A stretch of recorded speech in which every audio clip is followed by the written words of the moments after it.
Kalimutan mo yung anniversary natin. Mali yun.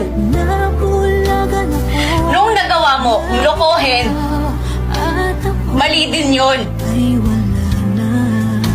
Pero para ulitin mo, hindi na yun mali. May sakit ka na.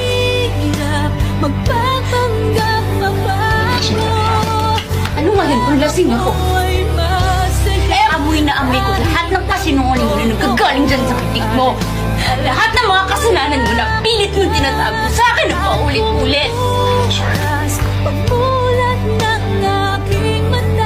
Sorry? Sorry tapos ano? Tapos burado na lahat ng kasalanan mo sa akin. Tapos pwede mo na akong gagawin ulit.